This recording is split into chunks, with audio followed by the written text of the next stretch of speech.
I'm 26F, and this story starts with what I thought was a civilized breakup.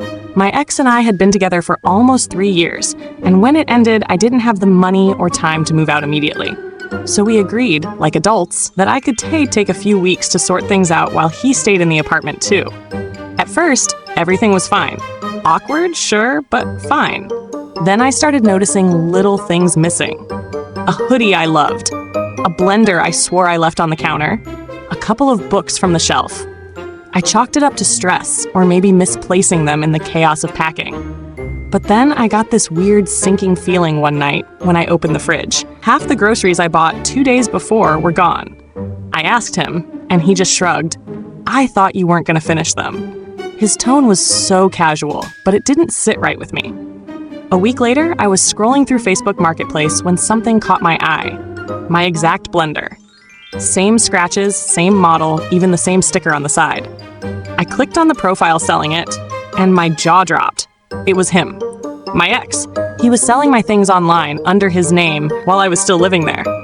I confronted him immediately. He tried to gaslight me, saying, "We bought it together, so technically it's mine." But I knew damn well that blender had been a birthday gift from my mom. That's when I realized, if he was bold enough to sell my kitchen appliances, what else had he been selling? I went into detective mode, and it didn't take long to find my favorite chair, my headphones, even a set of cookware I hadn't noticed missing yet. All listed online, all with his smug face behind the account. I was furious. I told him to stop, but he just laughed and said, "Well, if you want your stuff so bad, you should move out faster." The final straw came one night when I woke up to the sound of voices in the living room. It was late, around midnight. I got out of bed, half asleep, and there were 2 complete strangers standing in the apartment, cash in hand. They were there to buy my bed, the bed I was literally still sleeping in. I snapped. I told them to get out, called the cops, and while waiting, I showed the officers the marketplace listing still active on his profile. He tried to argue it was our shared property, but with proof of ownership, receipts, gifts, and the fact that my name was on the lease, it was pretty clear what was happening.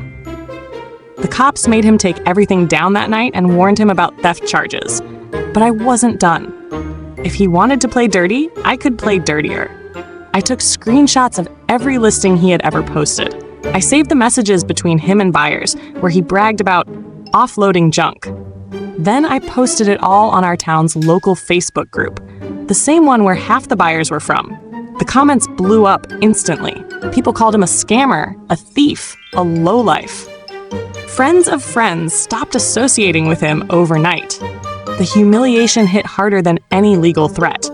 He begged me to take the posts down, saying I was ruining his reputation. I told him flatly, "You ruined yourself when you tried to sell my bed while I was still in it." I moved out the next week with the help of some friends. I managed to get most of my stuff back thanks to the police report and the screenshots I had, though some things were gone for good. Honestly, I didn't care anymore. What mattered was that he got exactly what he deserved: public humiliation and a reputation that would follow him for years. Now, when I look back, I still can't believe the audacity. Who tries to sell someone's belongings out from under them while they're literally sleeping in the house? My ex, apparently. And trust me, if anyone ever tells you they're civil enough to live with their ex after a breakup, don't do it. Because you might wake up one day to strangers standing in your living room, trying to buy the bed right out from under you.